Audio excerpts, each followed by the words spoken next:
ತರ ಇದ್ರೆ ನಾವು ಬೆಳಗ್ಗೆ ಬಂದ ತಕ್ಷಣ ಮೈಂಡ್ ತುಂಬಾನೇ ಚೆನ್ನಾಗಿರುತ್ತೆ. ಯಾಕಂದ್ರೆ ಒಂಥರ ಆಕ್ಟಿವ್ ಆಗಿ ಇರೋದಕ್ಕಾಗಲ್ಲ, ಏನೋ ಒಂಥರ ಅನ್ಈಸಿನೆಸ್.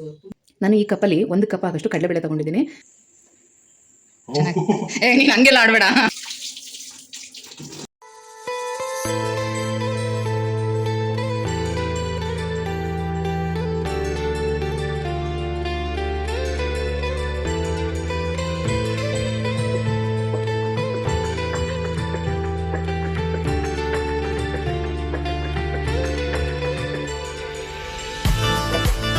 ಜಗವೇ ನೀನು ಗೆಳತಿಯೇ.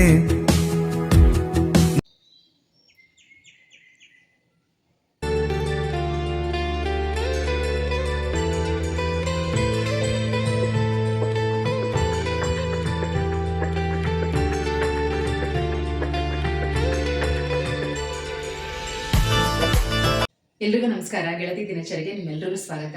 ಇದು ಸೋಮವಾರದ ರೊಟೀನ್. ಪ್ರತಿದಿನ ರಾತ್ರಿ ಅಡುಗೆ ಮನೆ ಹೀಗೆ ಇರುತ್ತೆ. ಅಡುಗೆ ಮನೆ ಈ ರೀತಿ ಇದ್ರೆ ಬೆಳಗ್ಗೆ ನಾವು ಬಂದು ನೋಡಿದ ತಕ್ಷಣ ತುಂಬಾನೇ ಖುಷಿ ಅನಿಸುತ್ತೆ ಅಲ್ವಾ? ಇಷ್ಟು ಪ್ರಶಾಂತವಾಗಿದೆ ನೋಡಿ. ಇನ್ನು ಅಡುಗೆ ಮನೆ ಕೆಲಸ ಶುರುವಾಗಿಲ್ವಲ್ಲ, ಹಾಗಾಗಿ ಪ್ರಶಾಂತವಾಗಿದೆ. ಈ ತರ ಇದ್ರೆ ನಾವು ಬೆಳಗ್ಗೆ ಬಂದ ತಕ್ಷಣ ಮೈಂಡ್ ತುಂಬಾನೇ ಚೆನ್ನಾಗಿರುತ್ತೆ. ಯಾಕಂತಂದ್ರೆ ಒಂಥರ ಎಲ್ಲ ಕ್ಲೀನ್ ಆಗಿರುತ್ತೆ, ನೀಟಾಗಿರುತ್ತೆ. ಬಂದಿದ ತಕ್ಷಣ ಒಂಥರ ಖುಷಿ ಅನ್ಸುತ್ತೆ. ಇವತ್ತು ಸೋಮವಾರದ ರೊಟೀನ್ ನಿಮ್ ಜೊತೆಗೆ ಶೇರ್ ಮಾಡ್ತಾ ಇದ್ದೀನಿ. ತುಂಬಾ ಜನ ಒಂದೇ ಪ್ರಶ್ನೆ ಕೇಳ್ತಾ ಇದ್ರಿ, ಪೂಜಾ ರೂಮಲ್ಲಿ ಚೇಂಜಸ್ ಮಾಡಿದ್ದೀರಾ ಯಾಕೆ ಅಂತ. ಇವತ್ತು ಅದ್ರ ಬಗ್ಗೆ ಹೇಳ್ತಾ ಇದ್ದೀನಿ. ಹಂಗೇನೆ ಹನುಮ ಜಯಂತಿಗೆ ಪ್ರಿಪ್ರೇಷನ್ ಶುರು ಮಾಡ್ಕೊಂಡಿದ್ದೀನಿ. ಒಂದ್ ಸ್ವಲ್ಪ ಮೇಲ್ಮೇಲೆ ಒಂದ್ ಸ್ವಲ್ಪ ಕ್ಲೀನಿಂಗ್ ಮಾಡ್ಕೊತಾ ಇದ್ದೀನಿ.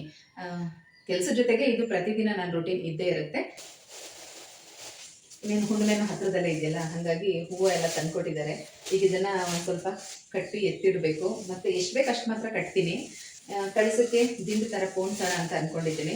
ಚೆನ್ನಾಗಿದೆ. ಒಂದೊಂದು ಹೂವೇನೆ ಸ್ವಲ್ಪ ದಪ್ಪಕ್ಕೆ ತುಂಬ ಚೆನ್ನಾಗಿದೆ. ನೆನ್ನೆನೆ ತೊಗೊಂಡು ಬಂದಿದ್ರು, ಭಾನುವಾರ ನೆನ್ನೆ ಸಂಜೆನೆ ತೊಗೊಂಡು ಬಂದಿದ್ರು.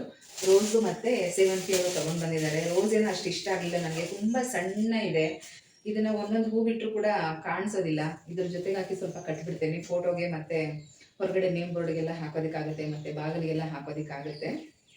ಸೇವಂತಿಗೆ ಚೆನ್ನಾಗಿದೆ. ರೋಸ್ ಅಷ್ಟೊಂದು ಏನು ಇಷ್ಟ ಆಗಲಿಲ್ಲ ನನಗೆ. ಆದರೆ ಇನ್ನೇನು ಮಾಡೋಕ್ಕಾಗುತ್ತೆ. ಈ ಥರ ಇದೊಂದು ಅರ್ಧ kg ತಂದಿದ್ದಾರೆ. ಸೇವಂತಿಗೆ 1 kg ತಂದಿದ್ದಾರೆ. ಇದನ್ನು ಕಟ್ಟಲಿಲ್ಲ ಅಂದರೆ ಡೈಲಿ ಒಂದೊಂದಂತ ಪೂಜೆಗೆ ಯೂಸ್ ಮಾಡಿದ್ರೆ ಹೆಚ್ಚು ಕಡಿಮೆ 1 ವಾರ ಬರುತ್ತೆ. ಕಟ್ಟಿ ಎಲ್ಲ ಹಾಕಿದ್ರೆ ಒಂದು 3-4 ದಿನ, 1-2 ದಿನ ಆ ಥರ ಬರುತ್ತೆ. ನಾವು ಹೇಗೆ ಯೂಸ್ ಮಾಡ್ತೀವೋ ಆ ಥರ. ಈಗ ಇದನ್ನೆಲ್ಲ ತೆಗೆದಿಡಬೇಕು. ಒಂದು ಸ್ವಲ್ಪ ಬಾಳೆಹಣ್ಣು ಪೂಜೆಗೆ ತಂದಿದ್ದು ಹಣ್ಣಾಗೋಗ್ಬಿಟ್ಟಿದೆ, ಹಸುಗಳು ಬರುತ್ತೆ, ಅದಕ್ಕೆ ಅಂತ ಎತ್ತಿಟ್ಟಿದ್ದೀನಿ. ಇನ್ನು ಇದಿಷ್ಟೇ ನನ್ನ ಅಡುಗೆ ಮನೆ. ಈಗ ಕೆಲಸ ಶುರು ಮಾಡ್ತಾ ಇದ್ದೀನಿ. ಪೂಜೆ ಎಲ್ಲ ಆಯ್ತು. ಇವತ್ತು ಸೋಮವಾರ ಅಲ್ವಾ, ಬೇಗನೆ ಎದ್ದಿದ್ದೆ. ಪೂಜೆ ಎಲ್ಲನೂ ಕೂಡ ಆಯಿತು. ಈಗ ಕಾಫಿ ಮಾಡ್ತಾ ಇದ್ದೀನಿ. ಮೊದಲಿಗೆ ಬಿಸಿನೀರು ಇಡ್ತಾ ಇದ್ದೀನಿ, ಬಿಸಿನೀರು ಕಾಯಿಸ್ತಾ ಇದ್ದೀನಿ.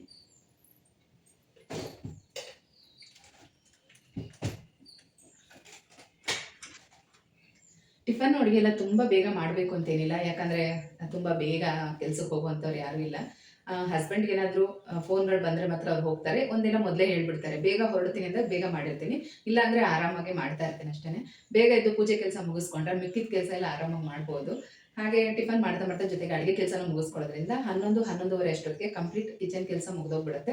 ಇನ್ನು ಹೊರಗಡೆ ಕ್ಲೀನಿಂಗ್ ಕೆಲಸ ಸ್ವಲ್ಪ ಮುಗಿಸ್ಕೊಂಡ್ರೆ ಮತ್ತೆ ನನ್ನ ವಿಡಿಯೋಸ್ ಎಡಿಟಿಂಗು, ಅಪ್ಲೋಡಿಂಗ್, ಮತ್ತು ಕಟಿಂಗು, ಸ್ಟಿಚಿಂಗು, ಈ ಕೆಲಸ ಎಲ್ಲ ನನಗೆ ದಿನ ಪೂರ್ತಿ ಸರಿ ಹೋಗ್ಬಿಡುತ್ತೆ. ಹೀಗೆ ನಮ್ಮನ್ನು ನಾವು ಬ್ಯುಸಿಯಾಗಿ ಇಟ್ಕೊಂಡಿದ್ರೆ ಟೈಮ್ ಹೇಗೆ ಹೋಗುತ್ತೆ ಅನ್ನೋದೇ ಗೊತ್ತಾಗಲ್ಲ. ಬೇಡದಿರೋ ವಿಚಾರನ ನಾವು ಯೋಚನೆ ಮಾಡೋದಕ್ಕೂ ಕೂಡ ನಮಗೆ ಟೈಮ್ ಸಿಗೋದಿಲ್ಲ. ಹಾಗೆ ಪೂಜಾ ರೂಮ್ ಬಗ್ಗೆ ಕೇಳಿದ್ರಲ್ಲ, ವಿಡಿಯೋನ ಸ್ಕಿಪ್ ಮಾಡಿದೆ ನೋಡಿ, ಅದ್ರ ಬಗ್ಗೆ ಕೂಡ ನಿಮಗೆ ತಿಳಿಸ್ತೀನಿ. ಮನೆಯಲ್ಲಿ ವಾರ ಮಾಡಿದ ದಿನ, ಅಮಾವಾಸ್ಯೆ, ಹುಣ್ಣಿಮೆ ದಿನಗಳಲ್ಲಿ ಮಂಗಳವಾರ, ಶುಕ್ರವಾರ ಈ ರೀತಿ ನಾವು ಸಾಂಬ್ರಾಣಿ ಬತ್ತಿ ಹಚ್ತೀವಲ್ಲ, ಅದನ್ನು ಹಾಗೆ ಹಚ್ಚೋದ್ರ ಬದಲು ಅದ್ರ ಜೊತೆಗೆ 1-2 ಲವಂಗ, 1 ಏಲಕ್ಕಿ ಕಾಯಿನ ಹಾಕೋದ್ರಿಂದ ಮನಿ ರಿಲೇಟೆಡ್ ಏನೇ ಪ್ರಾಬ್ಲಮ್ಸ್ ಇದ್ದರೂ ತುಂಬ ಬೇಗ ಸಾಲ್ವ್ ಆಗುತ್ತೆ. ಒಳ್ಳೆ ಪರಿಮಳನೂ ಇರುತ್ತೆ. ಮನೆಯಲ್ಲಿ ಒಂದು ರೀತಿ ಪಾಸಿಟಿವ್ ಎನರ್ಜಿ ಕೂಡ ಹೆಚ್ಚಾಗುತ್ತೆ. ಮನೆಯಲ್ಲಿ ಯಾವುದೇ ವಸ್ತು ಆಗಲಿ ಯಾವಾಗಲೂ ಒಂದೇ ಕಡೆ ಇರಬಾರ್ದು. ಅದನ್ನು ಆಗಾಗ ಬದಲಾಯಿಸ್ತಾ ಇರಬೇಕು. ಆ ರೀತಿ ಬದಲಾಯಿಸಿದಾಗ ನಿಮ್ಮಲ್ಲೇ ಒಂದು ರೀತಿ ಫೀಲಿಂಗ್ ಶುರುವಾಗುತ್ತೆ. ಹೀಗೆ ನಾನು ಕೂಡ ಮಾಡ್ತಾ ಇರ್ತೀನಿ. ಆದರೂ ದೇವ್ರ ಮನೆಯಲ್ಲಿ ಕೆಲವೊಂದು ಸಲ ನಾನು ಚೇಂಜ್ ಮಾಡೋಕ್ಕೆ ಹೋಗಲ್ಲ. ಆದರೆ ಏನಾದರೂ ಸ್ವಲ್ಪ ಡೌಟ್ ಅನ್ನಿಸ್ದಾಗ ಚೇಂಜ್ ಮಾಡಿರ್ತೀನಿ. ಅದೇ ರೀತಿಯಲ್ಲೇ ನೀರು ಮತ್ತು ಕಾಮಧೇನುವನ್ನು, ಅಂದರೆ ನೀರು ತುಂಬಿರೋ ಬಿಂದಿಗೆ ಮತ್ತು ಕಾಮಧೇನು ಜಾಗನ ಬದಲಾಯಿಸಿದ್ದೀನಿ. ಇತ್ತೀಚೆಗೆ ಪರಿಚಯದವರೊಬ್ಬರು ಮನೆಗೆ ಬಂದಾಗ ಅವರು ನೋಡ್ಬಿಟ್ಟು ಹೇಳಿದ್ರು, ಮತ್ತು ಕೆಲವರೆಲ್ಲ ಕಮೆಂಟಲ್ಲಿ ಕೂಡ ಕೇಳ್ತಾ ಇದ್ರಿ, ನಾನು ನೀರಿಟ್ಟಿರೋ ಜಾಗ ಕುಬೇರ ಮೂಲೆ ಬರುತ್ತೆ, ಅಲ್ಲಿ ನೀರಿಡ್ಬೋದಾ ಅಂತ ಕೇಳ್ತಾ ಇದ್ರು. ಹಾಗೆ ನಮ್ಮ ಮನೆಗೆ ಬಂದಂಥ ನನ್ನ ಪರಿಚಯದವರು ಕೂಡ ಹೇಳಿದ್ರು, ಇದೆರಡು ಜಾಗನ ಬದಲಾಯಿಸಿ ಕುಬೇರ ಮೂಲೆಯಲ್ಲಿ ಯಾವಾಗಲೂ ಭಾರವಾದ ವಸ್ತುನ ಇಡಬೇಕು, ಹಾಗೆ ನೀರನ್ನು ಕುಬೇರ ಮೂಲೆಯಲ್ಲಿ ಇಟ್ಟರೆ ಹಣ ಜಾಸ್ತಿ ಖರ್ಚಾಗುತ್ತೆ. ಅದನ್ನು ಈ ಕಡೆ ಸೈಡ್ ಅಂದರೆ ವಾಯು ಮೂಲೆ ಬರುತ್ತೆ, ಅಲ್ಲಿ ನೀರಿರ್ಬೋದು, ಹಾಗಾಗಿ ಇದೆರಡು ಜಾಗನ ಬದಲಾಯಿಸಿ ನೋಡಿ ಅಂತ ಹೇಳಿದ್ರು. ಹಾಗೆ ಬದಲಾಯಿಸಿದ್ದೀನಿ. ನನಗೇನು ಡಿಫ್ರೆನ್ಸ್ ಅಂತ ಅನ್ನಿಸ್ತಾ ಇಲ್ಲ. ಮೊದಲು ಹೇಗಿತ್ತೋ ಈಗಲೂ ಹಾಗೇ ಇದೆ. ಆದರೆ ನಾನು ಸ್ವಲ್ಪ ದಿನ ನೋಡ್ತೀನಿ, ಏನಾದರೂ ಚೇಂಜಸ್ ಆದರೆ ಓಕೆ ಕಂಟಿನ್ಯೂ ಮಾಡ್ತೀನಿ, ಇಲ್ಲ ಅಂದರೆ ಮುಂಚೆ ಹೇಗಿಡ್ತಾ ಇದ್ನೋ ಅದೇ ಥರನೇ ಇಡ್ತೀನಿ. ಇನ್ನೇನು ಹನುಮ ಜಯಂತಿ ಇದೆ ಅಲ್ವಾ, ಹಾಗಾಗಿ ಈ ಸಲ ಮನೆಯಲ್ಲೇ ಲಡ್ಡು ಮಾಡೋಣ ಅಂತ ಅಂದ್ಕೊಂಡಿದ್ದೀನಿ. ನಾನೇ ಒಂದ್ಸಲನೂ ಕೂಡ ಟ್ರೈ ಮಾಡಿಲ್ಲ, ಇದೇ ಫಸ್ಟ್ ಟೈಮ್ ಮಾಡ್ತಾ ಇರೋದು. ಒಂದಷ್ಟು ವಿಡಿಯೋಗಳಲ್ಲೆಲ್ಲ ನೋಡಿದೆ, ತುಂಬ ಈಸಿ ಅಂತ ಅನ್ನಿಸ್ತು, ಮಾಡೋಣ ಅಂತ ಅಂದ್ಕೊಂಡಿದ್ದೀನಿ. ಕಡಲೆಬೇಳೆನಲ್ಲಿ ಮಾಡೋದು, ಒಂದು ಬೇಸನ್ ಲಡ್ಡುದು ನೋಡಿದೆ, ಅದು ಕೂಡ ತುಂಬ ಈಸಿ ಅನ್ನಿಸ್ತು. ಬಟ್ ಅದಕ್ಕೆ ಇಂಗ್ರೀಡಿಯೆಂಟ್ಸ್ ಜಾಸ್ತಿ ಬೇಕು. ಆದರೆ ಈ ಲಡ್ಡು ಮೋತಿಚೂರ್ ಲಡ್ಡು ಅಂತ ತುಂಬ ಅಂದರೆ ತುಂಬ ಈಸಿ. ನಾನು ಇವತ್ತು ಟ್ರೈ ಮಾಡ್ತೀನಿ, ಅದನ್ನು ನಿಮಗೆ ತೋರಿಸ್ತೀನಿ. ನೀವು ಕೂಡ ಮಾಡಿಟ್ಕೊಳ್ಳಿ, ಯಾಕಂದರೆ ಆಂಜನೇಯ ಸ್ವಾಮಿಗೆ ಲಡ್ಡು ತುಂಬಾ ಇಷ್ಟ. ಹಾಗಾಗಿ ಇದೇ ಹನುಮ ಜಯಂತಿಗೆ ಮನೆಯಲ್ಲೇ ನಿಮ್ಮ ಕೈಯಾರ ಪ್ರೀತಿಯಿಂದ ಲಡ್ಡುನ ಮಾಡಿ ಆಂಜನೇಯ ಸ್ವಾಮಿಗೆ ನೈವೇದ್ಯಕ್ಕೆ ಇಡಿ, ಆಯ್ತಾ. ನಾನು ಈ ಕಪ್ಪಲ್ಲಿ 1 ಕಪ್ ಆಗಷ್ಟು ಕಡಲೆಬೇಳೆ ತೊಗೊಂಡಿದ್ದೀನಿ. ಕಡಲೆಬೇಳೆ ಎಷ್ಟು ತೊಗೊಳ್ತೀವೋ ಸಕ್ಕರೆ ಕೂಡ ಅಷ್ಟೇ ತೊಗೋಬೇಕು. ಈಗ ಇದನ್ನು ಚೆನ್ನಾಗಿ ತೊಳೆದು ನೆನೆಸಿಡ್ತೀನಿ. 2 ಗಂಟೆಗಳ ಕಾಲ ಇದು ನೆನಿಬೇಕು.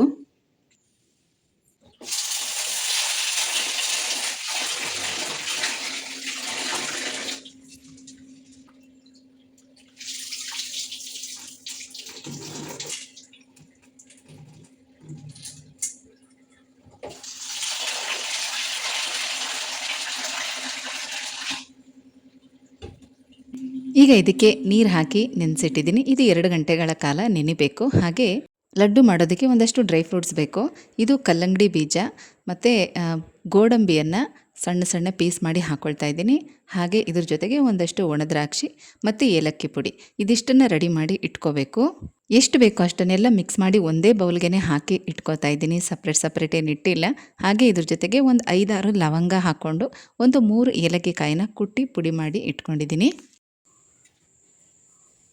ಎಲ್ರಿಗೂ ನಮಸ್ಕಾರ, ಗೆಳತಿ ದಿನಚರಿಗೆ ನಿಮ್ಮೆಲ್ರಿಗೂ ಸ್ವಾಗತ. ಮತ್ತೆ ನಿಮ್ಮನ್ನೆಲ್ಲ ವೆಲ್ಕಮ್ ಮಾಡ್ತಾ ಇದ್ದೀನಿ. ಏನು ಗೊತ್ತಾ, ನಿನ್ನೆ ವಿಡಿಯೋ ಸ್ಟಾರ್ಟ್ ಮಾಡಿದ್ನ ಸಡನ್ ಆಗಿ ಗೆಸ್ಟ್ ಬಂದರು ಮನೆಗೆ.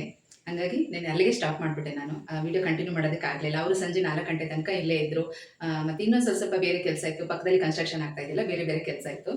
ಆದರೆ ಮತ್ತೆ ಇವತ್ತು ವಿಡಿಯೋನ ಕಂಟಿನ್ಯೂ ಮಾಡ್ತಾ ಇದ್ದೀನಿ. ಎಷ್ಟು ಚೆನ್ನಾಗಿ ಬಂದಿದೆ ಅಂತಂದರೆ ನನಗೆ ಖುಷಿ ತಡೆಯೋಕ್ಕಾಗ್ತಾ ಇಲ್ಲ. ಫಸ್ಟ್ ಟೈಮ್ ನಾನು ಈ ಥರ ಸ್ವೀಟ್ ರೆಸಿಪಿ ಎಲ್ಲ ಟ್ರೈ ಮಾಡಿರೋದು. ಯೂಶಲಾಗಿ ನಾನು ಇದನ್ನೆಲ್ಲ ಟ್ರೈ ಮಾಡೋಕ್ಕೋಗಲ್ಲ. ಮೊದಲಂದರೆ ಅಂಗಡಿಲೆಲ್ಲ ಇರುವಾಗ ನನ್ನ ತಂಗಿ ಇದನ್ನೆಲ್ಲ ಜಾಸ್ತಿ ಟ್ರೈ ಮಾಡೋದು. ಹೊಸಾದು ನೋಡಿದ ತಕ್ಷಣ ಮಾಡ್ತಾ ಇದ್ಲು. ನಾನು ಖಂಡಿತ ಮಾಡ್ತಾ ಇಲ್ಲ. ಒಂದು ರವೆ ಉಂಡೆ ಮಾಡೋದು ಕಲಿಯೋಕೆ ನನಗೆ ತುಂಬ ಟೈಮ್ ತೊಗೊಳ್ತು. ಬೇರೆ ಅಡುಗೆಯಲ್ಲೇ ಮಾಡ್ತೀನಿ, ಚೆನ್ನಾಗಿ ಕಲಿತೀನಿ ಅಂದರೆ ನನಗೆ ಇಷ್ಟ ಇದ್ದರೆ, ಇಂಟ್ರೆಸ್ಟ್ ಇದ್ದರೆ ಕಲಿತೀನಿ, ಇಲ್ಲಾಂದರೆ ಇಲ್ಲ. ಇದು ಹನುಮ ಜಯಂತಿ ಬೇರೆ ಇದೆಯಲ್ಲ, ಟ್ರೈ ಮಾಡೋಣ. ಈಗ ಮನೇಲಿರೋದ್ರಿಂದ ಮಾಡಬೇಕು ಅನ್ನೋ ಆಸೆ, ಹಾಗಾಗಿ ಟ್ರೈ ಮಾಡೋಣ. ನಮ್ಮ ಕೈಯಾರೆ ಮಾಡಿ ಆಂಜನೇಯ ಸ್ವಾಮಿಗೆ ನೈವೇದ್ಯ ಇಡೋಣ. ಹಾಗೆ ವಿಡಿಯೋ ನಿಮಗೂ ಶೇರ್ ಮಾಡ್ದಂಗೆ ಆಗುತ್ತೆ ಅಂತೇಳಿ ನೆನ್ನೆ ಸ್ಟಾರ್ಟ್ ಮಾಡಿದೆ. ಬಟ್ ನೆನ್ನೆ ವಿಡಿಯೋನ ಕಂಟಿನ್ಯೂ ಮಾಡೋಕ್ಕಾಗಲಿಲ್ಲ. ಅದನ್ನೆಲ್ಲ ತೆಗೆದು ಫ್ರಿಜ್ಜಲ್ಲಿ ಇಟ್ಬಿಟ್ಟೆ.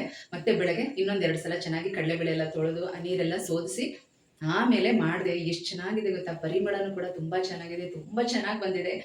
ಬರ್ತ್ಡೇಗೆ, ಆ್ಯನಿವರ್ಸರಿಗೆ ನಾವು ಅಂಗಡಿಲೇ ಸ್ವೀಟ್ ತರೋದಕ್ಕಿಂತ ಈ ಥರ ಮಾಡಿ ನಾವು ಕೊಡ್ಬೋದು. ತುಂಬ ಈಸಿ, ತುಂಬ ಬೇಗನೂ ಆಗುತ್ತೆ, ಕಡಿಮೆ ಇಂಗ್ರೀಡಿಯೆಂಟ್ಸು. ವಿಡಿಯೋನ ಸ್ಕಿಪ್ ಮಾಡಿದೆ ನೋಡಿ, ಹಾಗೆ ಮಾಡಿ ಹೇಗಿತ್ತು ಅಂತ ತಪ್ಪದೆ ಕಮೆಂಟಲ್ಲಿ ಕೂಡ ತಿಳಿಸಿ.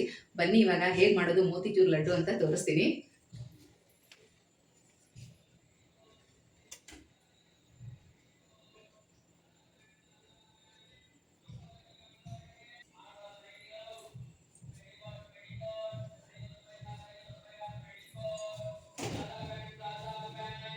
ಕಡಲೆಬೇಳೆ ಚೆನ್ನಾಗಿ ನೆಂದಿದೆ. ಆ ನೀರನ್ನೆಲ್ಲ ತೆಗೆದು ನೋಡಿ, ಈ ರೀತಿ ನಾವು ಬೆರಳಲ್ಲಿ ಹಿಂಗೆ ಕಟ್ ಮಾಡಿದ್ರೆ ಆರಾಮಾಗಿ ಕಟ್ ಆಗಬೇಕು, ಅದು ಆ ಥರ ನೆನಿಬೇಕು. ಈಗ ಇದನ್ನು ಜಾರಲ್ಲಿ ಹಾಕ್ಕೊಂಡು ರುಬ್ಕೊಳ್ತಾ ಇದ್ದೀನಿ.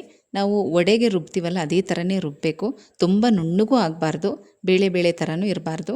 ಸ್ವಲ್ಪ ಕೈಗೆ ತರಿಯಾಗಿದ್ದರೆ ಸಾಕು. ರುಬ್ಬುವಾಗ ನೀರು ಹಾಕೋಬೇಡಿ, ಅದಕ್ಕೆ ನಾನು ಮೇಲೇ ಬೇಳೆನ ಹಾಕೋತಾ ಇದ್ದೀನಿ, ತಳದಲ್ಲಿ ನೀರು ನಿಂತಿರುತ್ತಲ್ಲ ಅಂತ. ನೋಡಿ ಈ ಥರ ರುಬ್ಕೊಂಡಿದ್ದೀನಿ. ಈ 1 ಕಪ್ಪು ಕಡಲೆಬೇಳೆನಲ್ಲಿ ಸುಮಾರು 12 ಲಡ್ಡುಗಳಾಗಿದೆ. ನನಗೂ ಕೂಡ ಒಂದು ಅಳತೆ ಸಿಕ್ತು ಇವಾಗ. ನೋಡಿ ಈ ರೀತಿ. ಇದನ್ನು ಹೇಗಂದರೆ ಹಾಗೆ ಸ್ವಲ್ಪ ಈ ಥರ ತಟ್ಟಿ ಒಂದು ಕಡೆ ಇಟ್ಕೋಬೇಕು. ಶೇಪೆಲ್ಲ ಚೆನ್ನಾಗಿ ಬರಬೇಕು ಅಂತೇನಿಲ್ಲ. ಇದನ್ನು ಈಗ ಎಣ್ಣೆಯಲ್ಲಿ ಕರಿಬೇಕು. ಎಣ್ಣೆನ ಕಾಯಕ್ಕಿಟ್ಟು ಇದನ್ನೆಲ್ಲ ಈ ಥರ ರೌಂಡ್ ಮಾಡಿ ಇಟ್ಕೊಳ್ತಾ ಇದ್ದೀನಿ.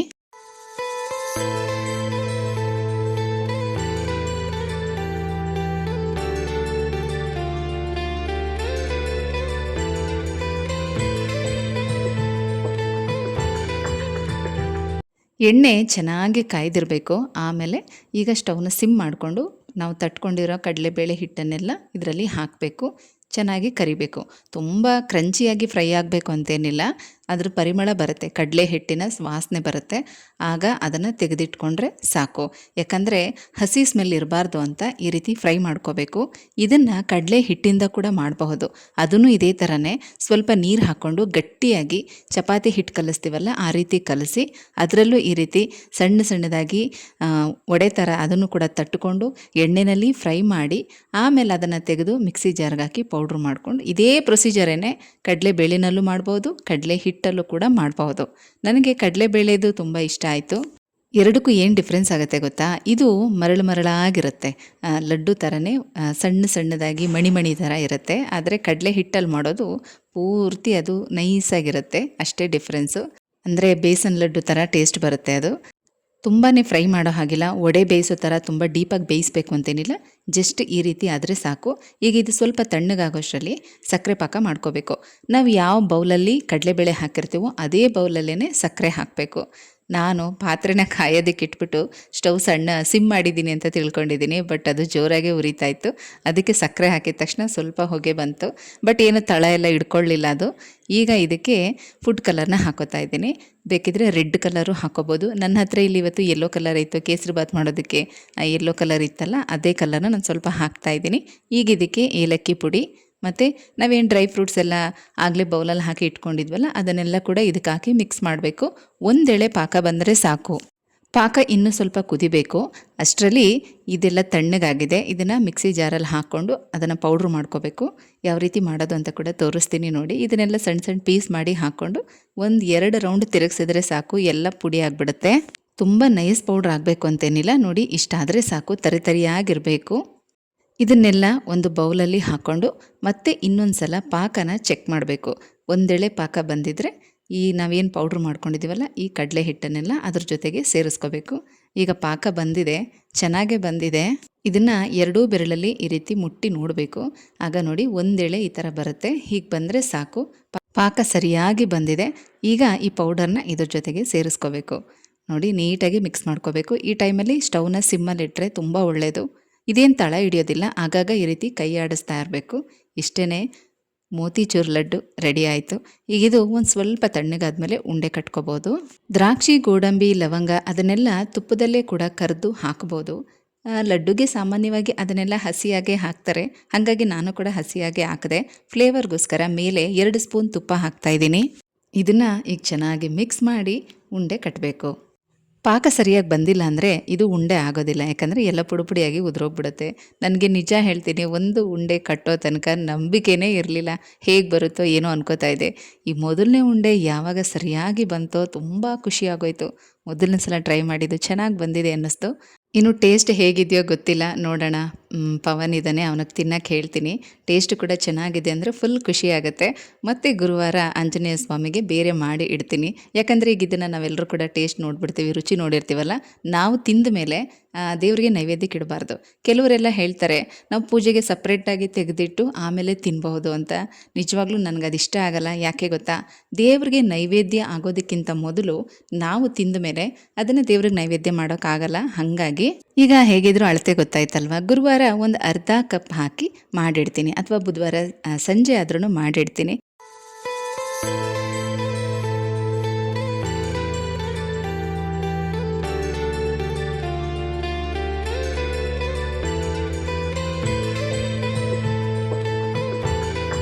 ಸಾಫ್ಟಾಗಿ ಚೆನ್ನಾಗಿ ಬಂದಿದೆ. ಇದನ್ನು ಈ ರೀತಿ ಮುರಿವಾಗಲೂ ಕೂಡ ಪುಡಿಯಾಗಿ ಉದುರಲಿಲ್ಲ. ಅಲ್ಲಿಗೆ ಪಾಕ ಪರ್ಫೆಕ್ಟಾಗಿ ಬಂದಿದೆ ಅಂತ ಅರ್ಥ. ಪವನ್ ಬಂದಿದ್ದಾನೆ, ತಿನ್ನಕ್ಕೆ ಹೇಳ್ತೀನಿ, ಅವನೇನಂತ ನೋಡೋಣ. ಚೆನ್ನಾಗಿ ನೀನು ಹಂಗೆಲ್ಲ ಆಡಬೇಡ, ಕರೆಕ್ಟಾಗಿ ಹೇಳು ಸಾಕು, ಇರೋದು ಹೇಳು. ಚೆನ್ನಾಯ್ತಾ? ಸ್ವೀಟ್ ಹೆಂಗೈತೆ? ಕರೆಕ್ಟಾಗೈತಾ? ಜಾಸ್ತಿ ಏನಾಗಿಲ್ಲ? Thank you. ಯಾವಾಗಲೂ ಹೀಗೆ ನನ್ನ ರೇಗಿಸೋದು, ಕಾಲು ಎಳೆಯೋದು, ಚಾನ್ಸ್ ಸಿಕ್ಕಲಿ ಅಂತ ಕಾಯ್ತಾ ಇರ್ತಾನೆ. ಇಲ್ಲ, ನನ್ನ ಮಗ ಒಳ್ಳೆ ರಿವ್ಯೂ ಕೊಟ್ಟಿದ್ದಾನೆ, ಹಂಗಂದ್ರೆ ಚೆನ್ನಾಗಿರುತ್ತೆ ಅಂತಲೇ ಅರ್ಥ.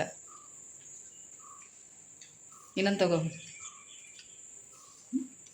ಇನ್ನೊಂದು ಅಷ್ಟೇನಾ? ಪಾಪ ಡಯಟ್ ಬೇರೆ, ಸ್ವೀಟ್ ತಿನ್ನಂಗಿಲ್ಲ ಜಾಸ್ತಿ.